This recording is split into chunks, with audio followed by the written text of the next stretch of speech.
It was a sight that shook sheriff's deputies. A family, including 2 young children, found living in a tent. Now, we're not naming the family to respect their privacy, but tonight we are revealing how a local sheriff says that Children's Protective Services hindered his efforts to help put those kids in a safer place. Tonight's 7 investigator Ross Jones continues his investigation into CPS in Michigan and how lawmakers are reacting tonight.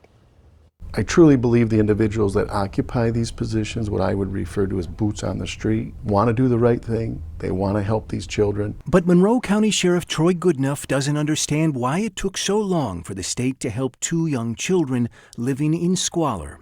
His deputies first found them and their family in November 2023, responding to an anonymous call about their alarming living conditions. They found a mother living in a tent behind a home with 2 children. The tent was covered with a tarp found behind a home in Temperance, Michigan, about 20 minutes north of Toledo. Inside were 2 small children, a mother and grandfather. Deputies said there was food, a space heater, and a mattress on the ground inside. The family said they could use the bathroom in the home next door if they needed to. The children were not in school. It was obvious the living conditions were challenging, and the children definitely appeared to be unbathed. Deputies were told that the children's mother was dealing with serious health problems and was short of funds. The sheriff's office didn't want to separate the family, they said, but wanted them to find better living conditions. So they alerted Children's Protective Services. It's not clear what help, if any, CPS offered after that first visit. But Sheriff Goodenough says his deputies were told there was nothing the agency could do. The food, heat, and mattress found inside the tent were sufficient for living. Hello, it's Deputy here at the Sheriff's Office. Anyone in here? A year later, in December, deputies would be called again to the same tent behind the same house. How long have you guys been living in here for? Probably about a week or so now. The family said they returned to the tent after being kicked out of their home.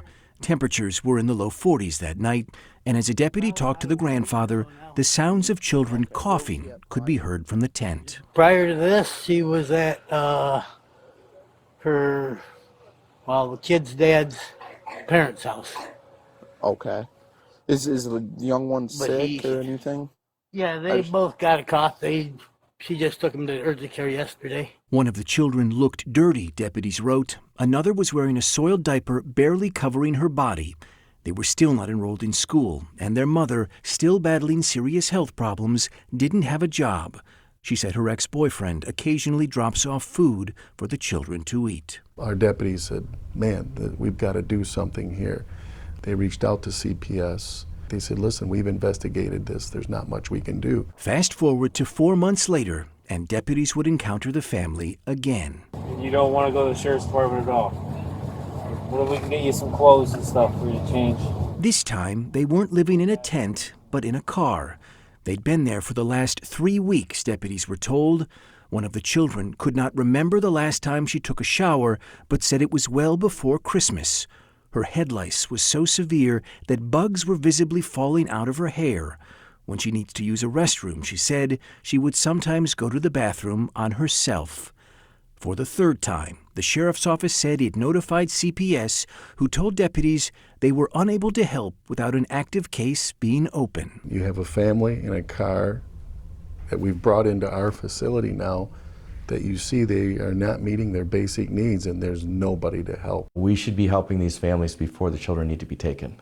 Taking children out of a family from mother and father is the last thing the state should ever do. Representative Luke Meerman chairs the House Oversight Subcommittee on Child Welfare, overseeing CPS.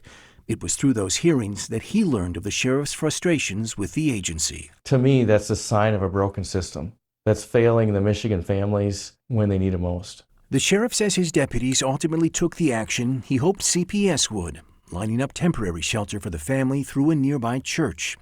At the same time, the sheriff said he reached out directly to CPS, and it was only then, he says, that the agency became fully engaged with the family. He still doesn't understand why it took this long. When I posed that question to an individual at CPS, they said, well, they're homeless and they have no money. What do you want us to do? And my question was, because they're homeless and they have no money, wash our hands of it. In a statement, the Department of Health and Human Services pushes back on the sheriff's comments, saying in part, mislabeling poverty as neglect is harmful to families. It adds another barrier that prevents families from reaching out for help. Child welfare should support, not penalize families.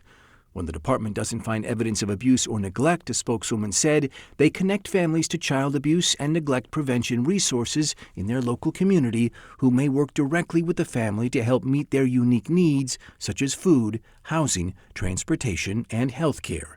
Citing privacy laws, they would not comment on the specifics of this case. They're in a safe place now, which we should have done back in November of 23. My mission on this is not to cause disruption or upheaval. It's to change policy and make change so that whatever's needed, we don't have to have this conversation again. Sheriff Goodenough stresses that he didn't want the children separated from their parents. His goal was finding better living conditions than a tent or car. If it took this much work for a sheriff, he asks, how hard might it be for anyone else? I'm Ross Jones, 7 News Detroit. Wow, thank goodness that sheriff stepped in. Thank goodness, but HHS said it's their job to support, not penalize, but he was looking for support. He was looking for support, and it took 3 years, and it took the voice of a sheriff to get that child who had bugs, lice falling out of her hair, to get them help and get them in a safer place. His voice over and over. Yeah. All right.